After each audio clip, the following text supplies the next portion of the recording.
Good afternoon, everyone, and welcome to Doc and Queenie Facebook Live. Hey, Queenie. Hey, Doc, happy Monday. I know it's your favorite day. I actually have already gotten a text from one of my superstar friends that said, "Oh, happy favorite day for you."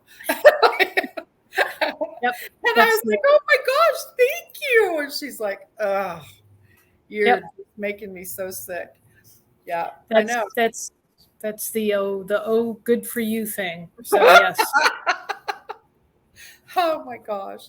But it really is. I love Mondays. I can't wait to see what the week brings. The weather is gorgeous, hot and toasty, but hello, it's July in Kansas City. So yeah. if you live there, you go.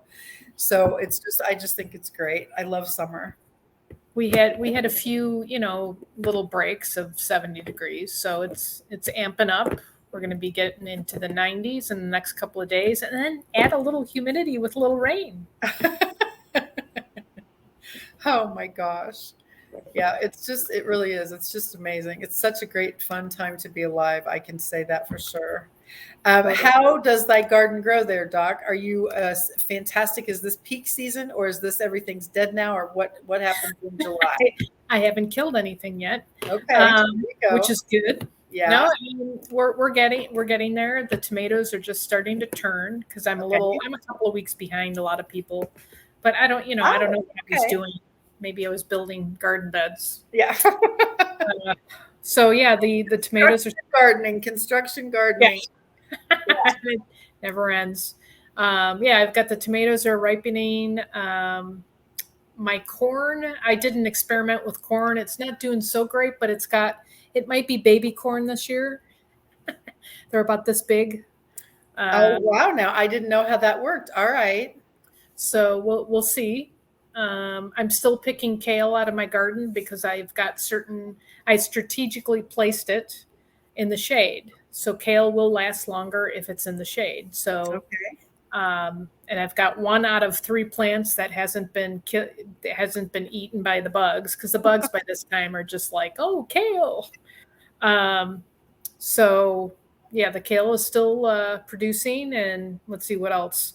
I got my first cayenne pepper off a pepper plant, which Fun. is fun. Cucumbers are growing, yeah. So everybody's, I water almost every day.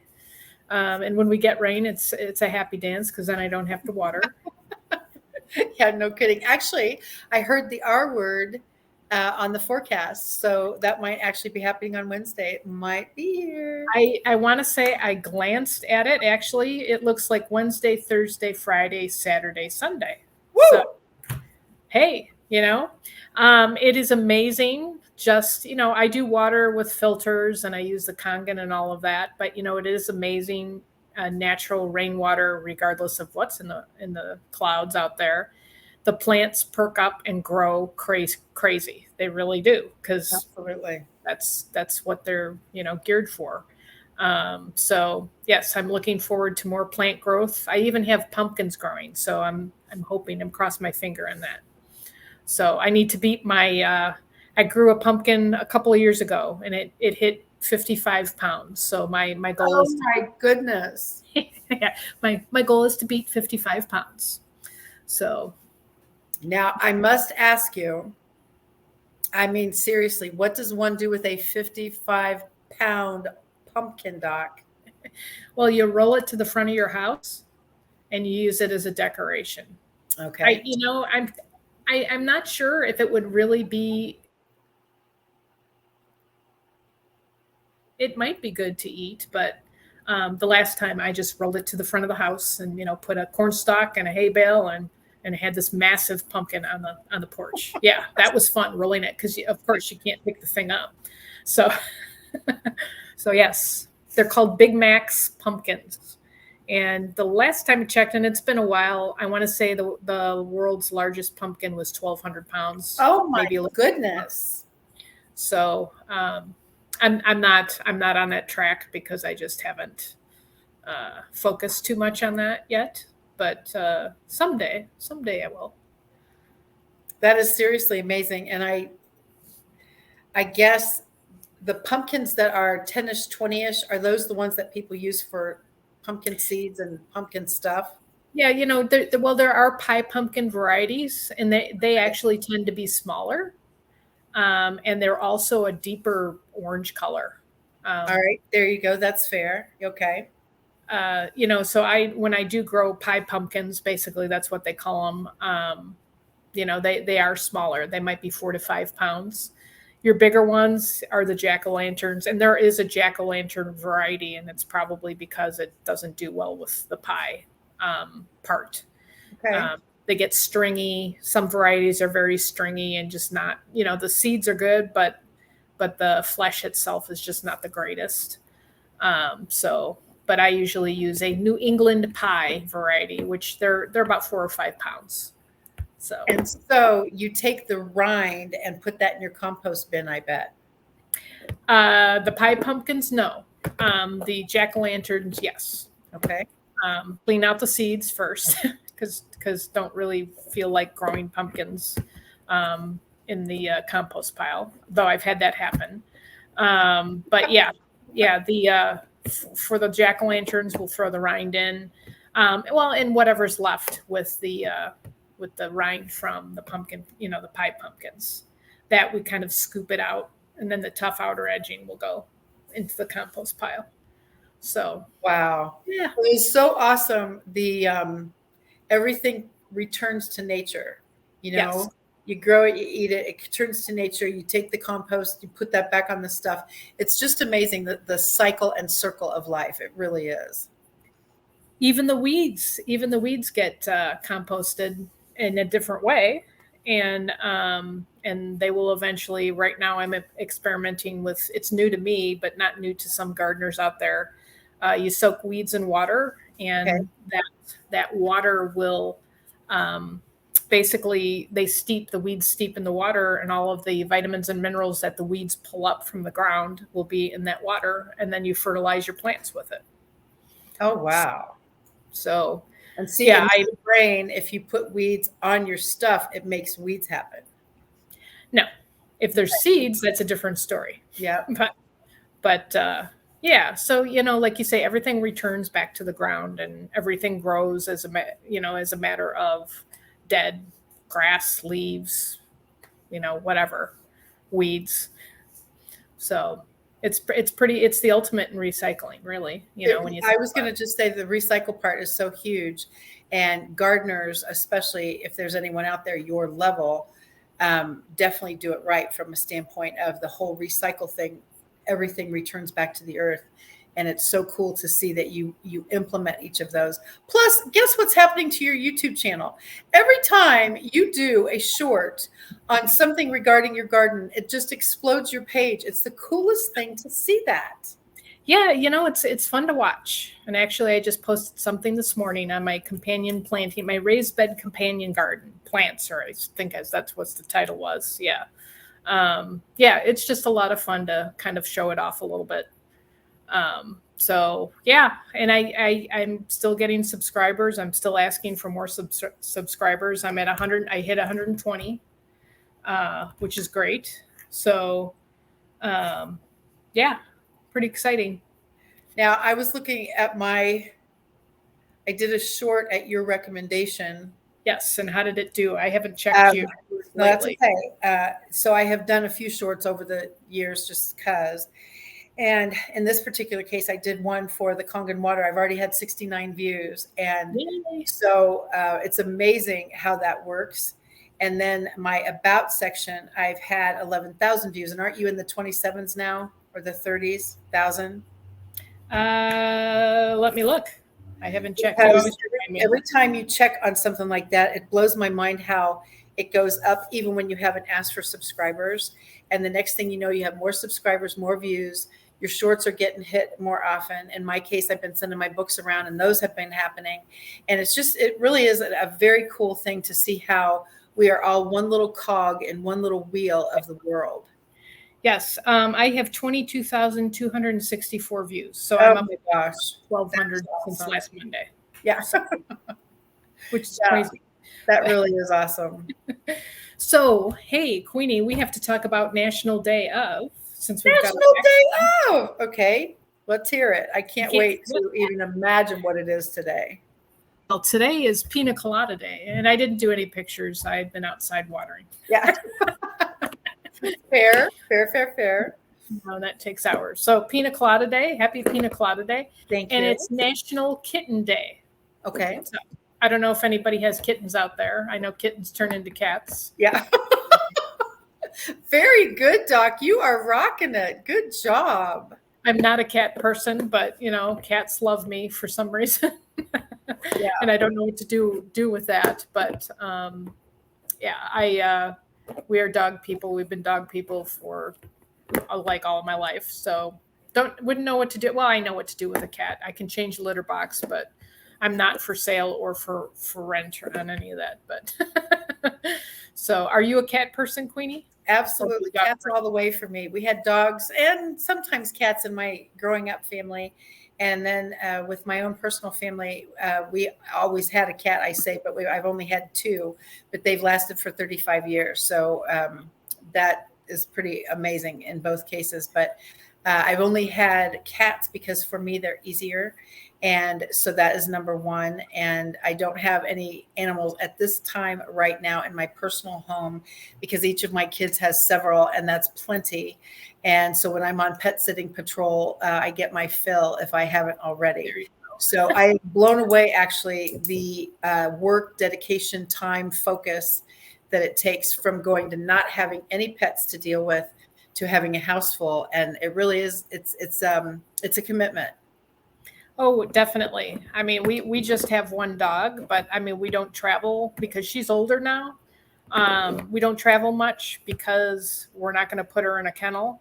Yeah. And it's difficult to have people come over and take care of her, because people are busy, it's that kind of thing. But, huge Plus, at response. her age, I would also think it would be a familiarity kind of thing, would be Yes. the comfort zone. I can imagine that. Yeah. Yeah. And she's 13 now, and, we're starting to show our age, and though she's actually laying next to me sleeping. So that's good. But yeah, she's showing her age because she used to go outside with me all the time and stay outside. Now she goes outside, goes to the bathroom, turns around, and stands at the back door like, "Are you going to let me back in?" Too hot. I'm done. Bye-bye. Yeah, basically. You're like, "Aren't you going to stay out here with mom?" No. Yeah. So, and the aging process is definitely alive and well.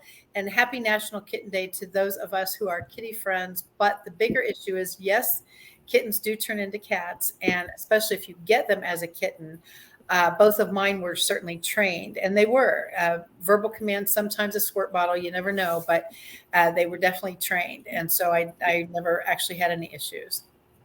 Well, likewise with the dog people. If you don't train your dog, it's interesting because they're a lot bigger than cats. Yeah. Another reason I only do cats. Yeah. I say most of them. Yeah. So yes, happy Pina Colada Day and happy Kitten Day, National Kitten Day. And then I did like a little summary here of what we have coming up for National Days of. On Monday, I wrote several for each day because it was just cracking me up. I couldn't just pick one. Monday is Rainier Cherry Day, National Blueberry Muffin Day, and American Pet Photo Day, and Cow Appreciation Day. Do you appreciate cows, Queenie? Cow Appreciation Day. Yeah. Well, Doc, I'm going to tell you something. You never cease to amaze me. That's the first thing. And the National Days of never ceases to amaze me. And Cow Appreciation Day. I guess we can go there. I don't unappreciate them, I hope, but I don't do anything specific. Let's say that. And by the way, speaking of that, isn't it interesting the companies that have used cows to brand their businesses? Yep. And I'm not just talking dairy or cattle situation. They have branded their business with an actual moo cow. And so I always have found that very interesting that would be the symbol of. And so cows, I mean, they've got a good reputation, and certain people who shall remain nameless, I believe, have a cow chair in their home. Really? Uh-huh. Yeah. There's a backstory, of course, always. I went to college in Wisconsin, So, and a majority of the people I went to school with were from dairy farms. So I kind of fell in love with the New Holstein dairy cow, which is the ones with the spots. Okay, that's why I was just going to ask which ones are the spots. Okay. Yep, Holstein. I'm saying Holstein. New Holstein actually was a town in Wisconsin. Go figure. So, but yeah, I appreciate cows. I've actually, my girlfriend, we used to spend weekends at her parents' house, and they were a full functioning dairy farm. And I would hold my breath the entire weekend because the stinketh was just horrible. But I actually do like cows, and I love the cow pattern. Of course, my family teases me because, so I got the cow chair. So now we're going to look for a cow rug because it has to match. So happy Cow Appreciation Day on Monday, or I'm sorry, Tuesday. So Wednesday is pecan pie, paper bag, and eat your Jello. I don't want to eat my Jello because I don't make Jello. Do you make Jello, Queenie? Absolutely not happening. I do have a very specific dish that I do for Thanksgiving. It's very difficult. It is pineapple Jello. I don't even think you can call it salad. Surprise. Yeah, surprise is a good word. But one of my grandchildren absolutely loves it. And so you literally drain a can of pineapple slices, like literally take the juice out, keep it in the can, prepare the Jello half, like only the boiling water part, I think. I can't remember right this second because, of course, God knows I use a recipe. And so then you put the amount of Jello that fits in the can perfectly, gel it overnight, and slide it out, and you've got slices of green, yellow, and she absolutely loves it.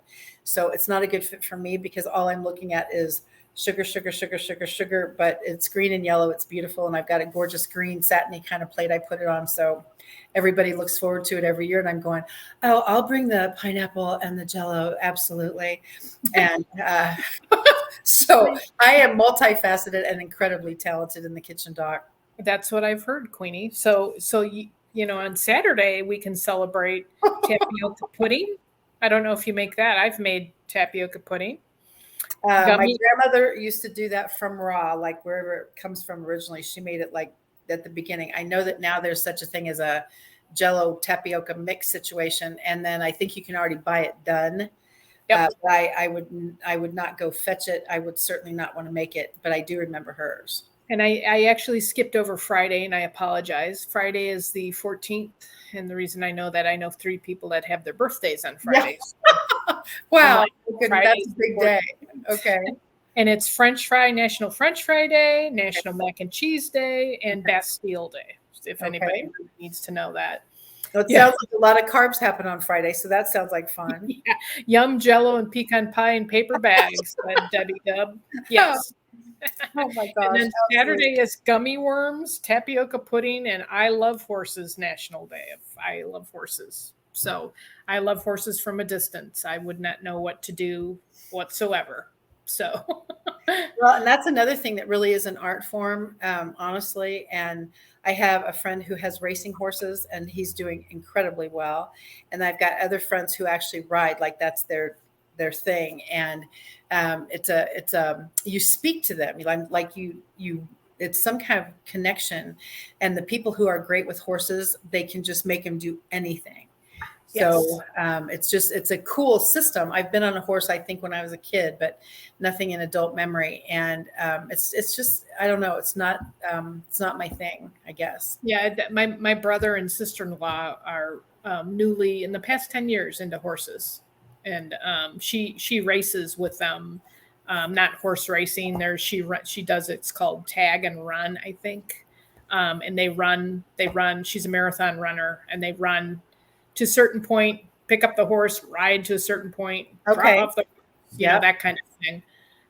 So my brother, would be competition. She does competition. Okay. It's very big out east, like Tennessee, Virginia, those areas. Yeah. And my brother is like, yes, I have 3 brand new bouncing baby quarter horses, Wow. So I think they're beautiful. And certainly the they Clydesdales have are. such a reputation. I have people in my network who have in my Kongan family, because we have a commercial machine that produces a lot of water at one time, and they fill the horse trough so the horses actually drink Kongan water because of the lactic acid formation. Apparently, after they've done all this prancing and marching and galloping and all the different ways they walk, their knees or whatever joint that would be halfway up their leg, I hope it's called a knee, but whatever that is, lactic acid formation causes stiffness, and you actually have to rub it out on each horse. And so the care, the maintenance of a horse, if you will, is intensive. And so as soon as I don't know who started, give them Kongan water. As soon as that happened, of course, anybody with a horse started doing that. Next thing you know, they're filling horse troughs with the Kongan water, and the lactic acid formation seems to have been relieved. And so That's every pretty single cool. step, isn't that a trip though? Who would have done it the first time, to think that you're rubbing out their joints because they're so stiff from prancing? And then somebody goes, hang on a second. If I'm taking Kongan, because I don't have those challenges now, why don't I give it to my horse? And I thought, well, somebody had to start it the first time. But anyway, people that have horses swear by the Kongan water because of the maintenance of the horse, and the water apparently relieves their, I don't know, stiffness, pain, whatever that would be on a Well, horse. and like you've talked about, like your cat was on Yeah. Kangen, right? Yeah. I mean, Right. cat lived until how old? 19? Yeah. She was 19 and a half. Absolutely. And I've got a 13-year-old here that's on Kangen, Yeah. and we Yeah. have And another. Karen Hagen's, her dogs have been on Kongan. So it's a very pets. I mean, that's a very big part of our lives. But like I say, I guess I never transferred it to horses. To the horses. Yeah. Yeah. Yeah. Who knows? Maybe you could get the Kangen in the zoo. I don't know. Oh my gosh. Don't you know that those handlers would love it? Instead of just taking out a hose and doing whatever they do, they'd have to fill. Yeah, they would say bad words about me, I have a feeling. So those are our national days of for today. So Wow, Doc. Nice job. Nice summary. Everybody can go get tapioca and pineapple jello and all that, and wash it all down with a pina colada. yeah. Good thing we came into this nutrition opportunity today, my friends. Yeah. Yeah. How many grams of sugar can you eat in a day? Oh my gosh. Well, speaking of that, yesterday I was with my spouse and we met some people at a coffee establishment, and I decided not to do coffee, and they had green juices available. So I just grabbed one and bought it. And then I looked at it and I was like, oh, there's pineapple in this. There's mango in this. I'm trying to remember that there were 3 fruits, but there was also spinach and collards and celery and those kinds of things. And so I'm drinking it and I'm like, yeah, it tasted a lot. The pineapple is pretty strong flavor. And I turned the bottle around and I glanced at the grams of sugar, and I know they're natural, but I was just like, oh my gosh. And this was a 6-ounce bottle. I want to say it was a 6-ounce bottle. I know it wasn't 8, and it wasn't bigger than an 8-ounce bottle. So I'm guessing it was 6 ounces. We were pushing 40 grams of sugar. Oh my gosh, Doc. Yeah. And I'm like, I'm halfway through.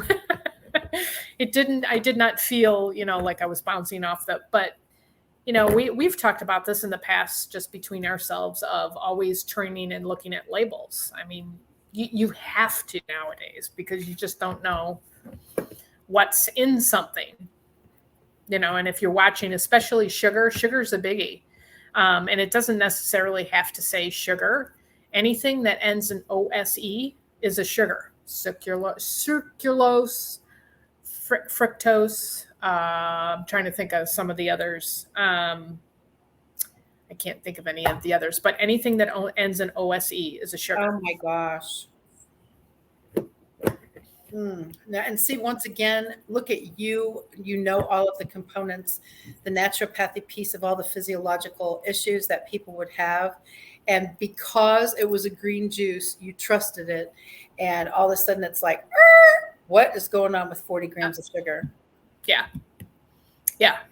So sugar, dairy, gluten. I believe someone has told us avoid those and you can watch your health change. The top 3, yes. Sugar is 80 times more addictive than crack cocaine. Not that I would know what that is, but you know. Oh my goodness. And I just, like I say, read the labels, por favor. All of us are watching today, certainly, but read the labels.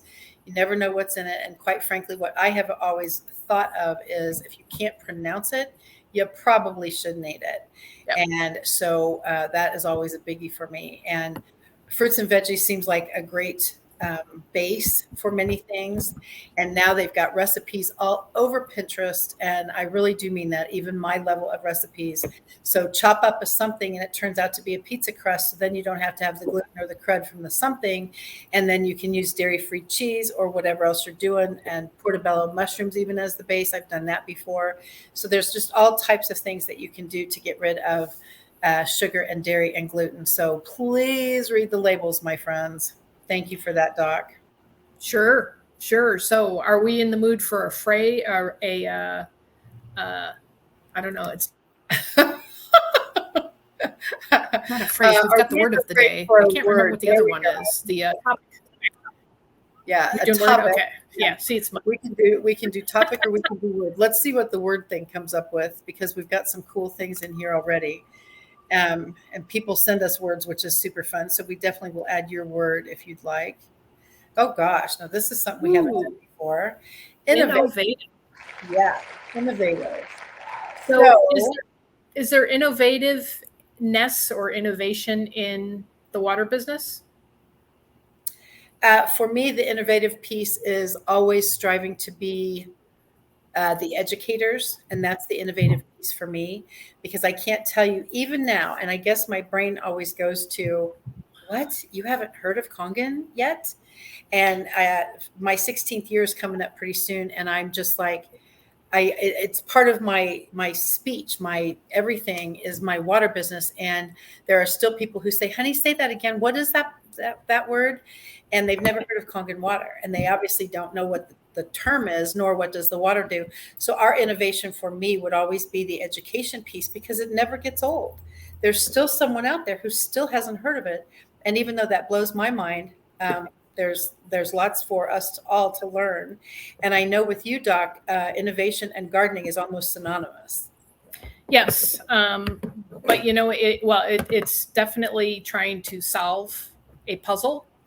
Okay. I look at it that way. And then I also look at it with the creativity piece with, the platforms and the tools that we use on platforms. Well, for example, was it last week? I think it was last week. I posted on Facebook our posting party. Uh-huh. It started as a picture and YouTube, and Facebook has a new, add music, add graphics, so that's innovative. I know they're trying to keep up with the Joneses, basically, because, the Instagrams and the YouTube shorts and this and that is all, it changes, but there's innovations constantly. And I actually look at innovation more from the way I send out my information. Okay. Pinterest would be probably a great example of that. Pinning things and different ways to pin things. There's an idea pin, which you give information in one little post, or just a pin saying, hey, garlic, and it's got all of your information there. And YouTube shorts, that's another piece. Those are big. TikTok is big. Instagram is big with reels and all of the video. And they just keep changing. They keep changing how you present your videos, which is pretty cool. Very innovative. And that the fact that all these platforms have changed. So let's think about that. Okay. And thank you, Lisa, for that with the raw milk. Yes. Mentioning that is good, because once again, the sugar is just, but it's in everything. And I get that. But the innovative piece for me is what the platforms have done over these last 3 years with so many more people on social media now. In the olden days, if you said to somebody, are you on Facebook? Have you ever done a Facebook Live? Do you know how to do LinkedIn Live? Do you have a YouTube channel? Do you ever do Zooming with other people across the globe? The answer was, quite frankly, often I've never done that before, or I think I did it a time or two. And now it's how many Zoom calls do you have in a day? And so all of the platforms have been innovatively changing their style because more and more people are on them now than they were 3 years ago. And some people have found that this is a great opportunity for interviewing, for podcasting, for vodcasting. And it's just been interesting how the platforms have evolved. We had to use a green screen back in the day with StreamYard. We don't need one now. We did have to do it initially with Zoom, but it changed pretty quickly as far as not needing a green screen to do a background. There's parameters on all of it, but think about all the new things that we get to do on Instagram, certainly on YouTube, and look how you've manipulated and edited and all the stuff that you've been able to do for your channel. And now that the shorts are such an easy click here, push this, add music, go, bam, you're done. And I just went, oh my gosh, this is like the easiest thing ever. The biggest challenge for me is always time, and I'm sure that's your deal as well. Yes, but you find this to be funny. I wish they did more for the YouTube shorts because there's just not enough innovation yet. Yes, of course, because you're way ahead of them. I know how this works. Yeah, well, it's the experience with all of the other platforms, and this guy does this and this guy does that, and why aren't they doing this? But yeah, I mean, it's been phenomenal. I mean, just Zoom, you know, StreamYard, all of that. Just they keep improving through innovation. So Look what happened with what you've done. Not only Zoomology, Lisa, I love that, but look what you've done as far as integrate YouTube and Canva together. Next thing you know, you're doing an edit on a something, and you turn out to your fireworks video was absolutely unbelievable that you had on. Actually, was that actually on 4th of July? well, I actually posted it, but yeah, the fireworks themselves, the videos were from 4th of July.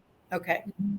And Yeah. so that's why I was wondering if that was actually on the date. And that's why, oh my gosh, the way that you did that, and certainly with the flag and the anthem and all of those things, my goodness. And talk about innovation. It should be a synonymous term when you look up doc in the dictionary. Thank you, Queenie. No, that was an adventure. That was I took 2.5 hours worth of video, and most of it would make you throw up because I was moving too fast. and I had some people. I did it vertically, so that was another challenge. But it was fun to put together because of the innovation. Yeah, Canva.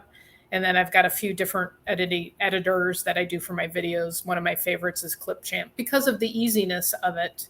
And Okay. they keep adding new things onto, their platform. So, but yeah, and I would say also just to kind of segue off or bounce off of innovation, I think that kind of ties into the push a button, because you've got these tools that are so innovative, you just never know what's going to come out of it.